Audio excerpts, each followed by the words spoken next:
आयुक्तालयाच्या ताफ्यात 62 मोटारी व 48 दुचाकी अशी एकूण 110 वाहने गुरुवारी दाखल झाली. पोलीस आयुक्तालयाच्या हद्दीत एकूण 14 पोलीस ठाणे आहेत. यामध्ये एका सायबर पोलीस ठाण्याचाही समावेश आहे.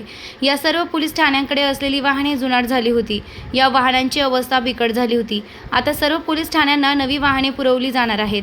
जिल्हा नियोजन समितीनं पुरविलेल्या निधीतून 10 स्कॉर्पिओ, 40 बोलेरो, 8 बोलेरो निजो, 2 Innova, 1 Thar jeep, 1 SUV car, 25 moped, Jupiter वाहने पुरविण्यात आली.